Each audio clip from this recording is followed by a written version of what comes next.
वबरकातुहू। Dear student, चूँकि मैं differential geometry का कोर्स करवा रहा हूँ आपको और इसकी पूरी वीडियोस जो हैं आप एक साथ दे सकते हैं।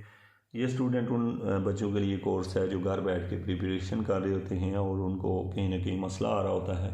तो मैंने चूँकि पूरा कोर्स जो है इंशाल्लाह मैं तरतीब से अपलोड कर रहा हूँ और बहुत जल्दी ये मुकम्मल भी हो जाएगा, जिससे ये हो कि आप एग्ज़ाम में जाएँ तो आप घर बैठे ये वीडियोज़ जो हैं प्ले लिस्ट से देखते रहें और वहाँ पर ही आपको टेक्निक समझ आ जाएँ। और अभी जो है हम लोग चूँकि चैप्टर नंबर 1 पढ़ रहे हैं और इसके अंदर जो भी टेक्निक हैं वो सीख रहे हैं। आज हम एक इम्पॉर्टेंट सवाल करने जा रहे हैं, वो ये है कि if P is the plane of curvature. अगर एक P है तो वो प्लेन ऑफ कर्वेचर है, at every point of a curve passing through the fix point show that the curve is plane. अब यहाँ पर जो बात हुई है ये क्या कह रहा है, वो कहता है कि अगर P जो है is the plane of curvature, एक प्लेन है उसका कुछ कर्वेचर है एट एवरी पॉइंट, ठीक है। ये जो है R पॉइंट के ऊपर of curve passing through the fix point, जो कि एक कर्व है वो फिक्स पॉइंट से क्या कर रही है, पास हो रही है, then show that the curve is plane. अब यहाँ पर वो क्या कह रहा है, मसलन मैं आपको एक मिसाल से समझाना चाहूँगा कि मैं यहाँ से अगर नोट करें आप, तो स्टूडेंट यहाँ पर आप देखें तो याद रखें कि सबसे पहले ये समझें कि ये एक कर्व है, इस कर्व का कुछ न कुछ कर्वेचर है। इस तरह की जितनी भी कर्वें आपस में मिलेंगी तो उससे जो प्लेन बनेगा उसके अंदर ज़रूर कुछ न कुछ टार्शन होगा। मतलब मैं समझाना ये चाह रहा हूँ कि जो कर्व होती है उसके अंदर कर्वेचर होता है और जब बहुत सारी कर्व आपस में मिलती हैं तो एक प्लेन बनता है। तो प्लेन के अंदर जो चीज़ होती है इकट्ठी करके आती है उसको टार्शन कहते हैं। अब यहाँ पर बात यह है कि यहाँ पर मैं आपसे अगर ये कहूँ कि एक और इसी टाइप की एक शेप है, जैसे कि ये एक कर्व है। अब ये वाली जो कर्व है ये एक स्ट्रेट लाइन है और इसका कर्वेचर कितना है, 0 है।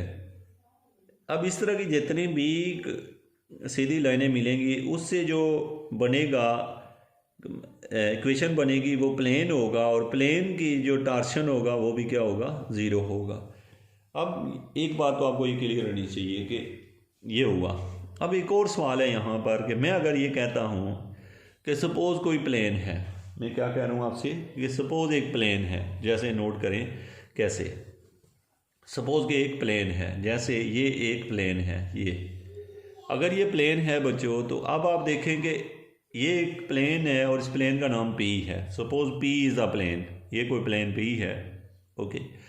अब मैं कहता ये हूँ of curvature at every point. अब R पॉइंट ले लो, इसके ऊपर बहुत सारे पॉइंट्स हैं, प्लेन के ऊपर इनफाइनाइट मेनी पॉइंट्स हैं। अब इसके ऊपर बहुत सारे पॉइंट्स हैं।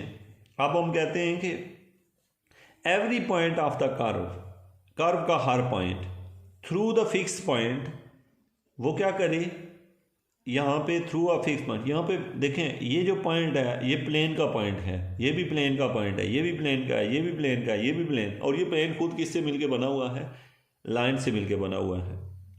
अब आप खुद नोट करेंगे अगर वो लाइनें मसलन मेरे पास वो कर्व यहाँ से गुजारे, यहाँ पे एक कर्व हो तो उसका पॉइंट हो, वो इसी कर्व को उठा के अगर मैं यहाँ ले आऊँ तो फिर उसका भी ये पॉइंट हो, या अदर ऑप्शन मेरे पास बचता है कि ये जो कर्व मैंने ली हुई है इस कर्व की जगह बदलता हूँ तो ये प्लेन के ऊपर जाके वही वाला पॉइंट को टच कर रही है, ठीक है।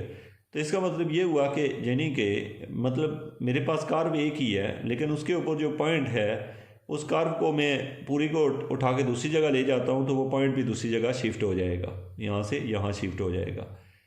तो इसका मतलब ये हुआ कि ये जो कर्व है ये मुख्तलिफ जगहों पे मूव करके जा रही है लेकिन इससे जो पॉइंट इकट्ठे हो रहे हैं वो सीधे लाइन बना रहे हैं। अब यहाँ पे मैं एक और बार आपको समझाता हूँ क्या है। देखें जैसे मेरे पास एक कर्व है जो कि मेरी ये उंगली देख लें, ये कर्व है, इस कर्व के ऊपर ना यहाँ पे निशान पड़ा हुआ है, यहाँ पर सपोज यहाँ पर। अब मैं क्या करता जा रहा हूँ, इस कर्व को ना ऐसे ऐसे करता जा रहा हूँ तो आप देखिए ना एक कॉमन पॉइंट पे टच करता जाऊँगा तो इससे जो चीज़ बनेगी तो वो एक प्लेन होगा। कैसे प्लेन होगा, क्योंकि उस कर्व के ऊपर जैसे यहाँ पर जो पॉइंट है ये मैंने किसी चीज़ से टच किया, आगे भी टच किया, आगे भी टच किया और वो एक ही यकसा पॉइंट के ऊपर टच हो रहा है, तो इसका मतलब ये हुआ कि वो क्या करेगा, एक प्लेन देगा। अब आपका सवाल एक और है कि यकसा का यहाँ पे क्या मतलब है। बहरहाल ये अभी आप क्वेश्चन को पूरा कर लें तो फिर उसके बाद देखिएगा तो आपको ये पूरा सही से समझ आएगा, क्योंकि प्रूव होने के बाद जो पॉइंट अभी आपको क्लियर नहीं हुआ तो वो भी क्लियर हो जाएगा। देखें अब मेरे पास आ गया यहाँ पे, देखें हमने शो करना है if P is a plane, P कोई प्लेन है, of curvature at every point, उसके हर पॉइंट के ऊपर कर्वेचर, ऑफ अ कर्व, एक कर्व का, passing through the fix point, वो फिक्स पॉइंट से पास करे, show that the curve is a plane, कि कर्व क्या है, हमने शो करना है कर्व प्लेन होती है।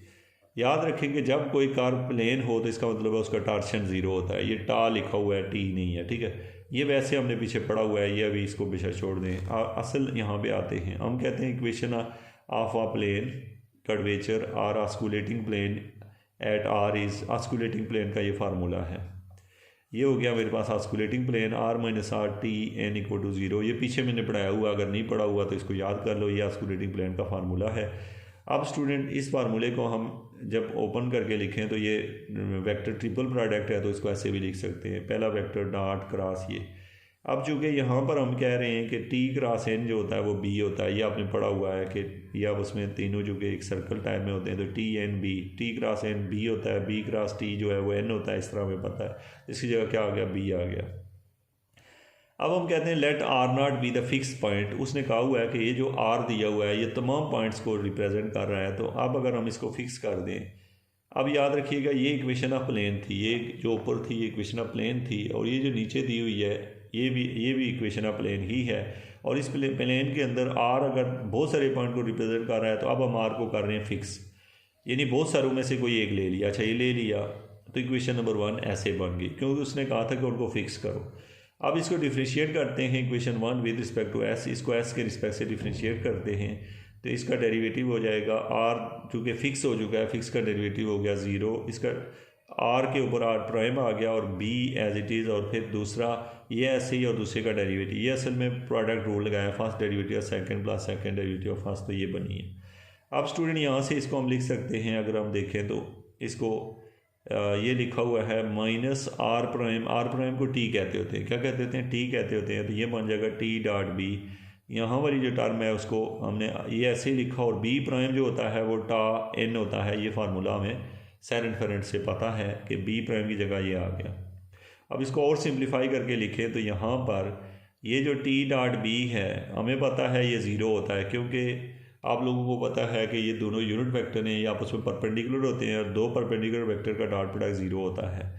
अब इसी तरीके से ये टर्म जो है वो एज इट इज़ ये आ गई है। इस टर्म से हमने क्या लर्न किया, हमने किया यहाँ से टॉपिक असल में शुरू ये होता है, कहते हैं कि suppose that curve is not a plane. हम कहते हैं फ़र्ज़ किया ये जो ऊपर हम लेके आए हैं ये प्लेन नहीं है, ये जो आंसर है ये प्लेन नहीं है। अच्छा अगर प्लेन नहीं है तो देन टा नॉट इक्वल टू ज़ीरो, तो इसका मतलब है टा ज़ीरो नहीं होगा।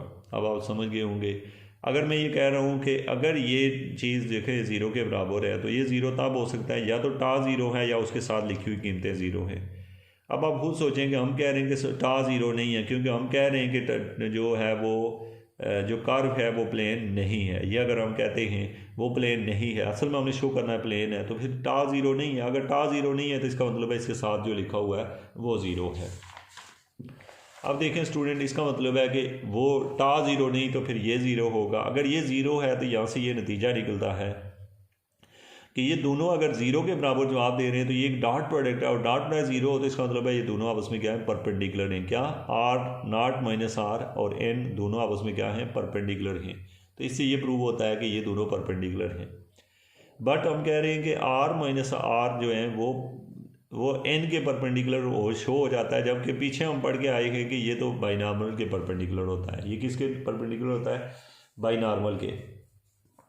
अब आप समझ गए होंगे, यहाँ से ये शो हुआ कि ये एन के परपेंडिकुलर है जबकि ये बाइनॉर्मल के। पीछे मैंने आपको बताया हुआ है 3 तरह के प्लेन होते हैं, एक नॉर्मल प्लेन, एक होता है ऑस्कुलेटिंग प्लेन और एक होता है नॉर्मल। ठीक है, तो अब असल में यहाँ पर ये इसके परपेंडिकुलर होता ही नहीं है, लेकिन इससे प्रूव हो रहा है ये असल में इसके परपेंडिकुलर होता है। अगर ये इसके परपेंडिकुलर है तो इससे पता चला कि बी और एन जो है वो क्या हो गए, पैरेलल हो गए। अब याद कि बी और एन पैरेलल होते ही नहीं है। क्या मतलब इसका, जैसे देखें यहाँ पर अगर नॉर्मल होगा तो बाई नॉर्मल होता ही उसके ऊपर परपेंडिकुलर है, 90 डिग्री का है। मैं यहाँ पे बना के दिखा देता हूँ आपको। जैसे यहाँ पर अगर नॉर्मल हो तो बाई नॉर्मल हमेशा 90 डिग्री पे होता है। यहाँ से ये प्रूव हो रहा है कि एन और बी जो है वो आपस में क्या हैं, पैरेलल हैं, आपस में पैरेलल हैं। ऐसा मुमकिन ही नहीं है कि दोनों पैरेलल हों। तो इसलिए हम क्या कहना चाह रहे हैं यहाँ पे, अब आप नोट करें तो यहाँ से ये प्रूव हो रहा है कि मैं थोड़ी सी आपको ये लाइनें, क्योंकि इनका डॉट प्रोडक्ट जीरो है, हमने कहा कि अगर ये जीरो है तो इसका मतलब ये दोनों आपस में परपेंडिकुलर हैं। अगर ये दोनों परपेंडिकुलर हैं, लेकिन हम कहते हैं ये तो बाइनॉर्मल के परपेंडिकुलर होता है, तो अगर ये दोनों परपेंडिकुलर हैं तो इसका मतलब है ये भी बाइनॉर्मल के परपेंडिकुलर, ये भी है, तो इसका मतलब है ये एन और बी आपस में पैरेलल हैं। अब ये दोनों पैरेलल तो हो नहीं सकते, तो अब हम कहते हैं अगर पैरेलल है तो पैरेलल की डेफिनेशन नीचे नोट करें।